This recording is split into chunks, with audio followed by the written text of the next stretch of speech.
ते बांद्र्याच्या police station मध्ये झालं आणि त्या कीर्तनाचा समारोप 4 वाक्यातला आहे. त्याच्यानेच मी माझं भाषण संपवतो. गाडगे महाराज म्हणाले, आज बांद्र्याच्या मंडळीचं मला दर्शन झालं, मी तुमच्याकडे भजन केलं असेल, आपण मला डोळ्यानं पाहिलं, अशी कल्पना असते. गाडगे बुवा बदड बुवा पाहिले नाही, आज भेट झाली.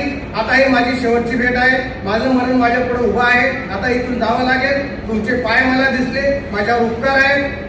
रेल्वे पोलीस बांद्रा ठेसन या मडीनं मला तुमचे चरण दाखवले. तुम्ही मला बघितलं, भेट झाली, कीर्तन आठवलं. मी बोलता बोलता चुकलो असेल तर माझ्या चुकीची क्षमा करा. बोलणारा चुकते, त्याचे बोल त्याला दिसत नाही, दुसऱ्या माणसाला सापडतात. नवरा आला बाहेरून, घरात रडत होतं मूल. नवरा म्हणे बायकोला, त्याला पास त्याला पास. बायको म्हणे गडबड करू नका, पीत नाही. नवरा गप बसला. पुन्हा मूल रडायला लागलं. नवरा तापला, म्हणा अरे तुला समजत नाही का, मगापासून सांगितलं बहिरी की काय, त्याला पास. बायको म्हणाले पीत नाही. नवरा म्हणाला तो काय पीत नाही, त्याचा बाप पील. क्षमा करा. बोलणारा चुकत असते. कीर्तन आटोपलं. धन्यवाद.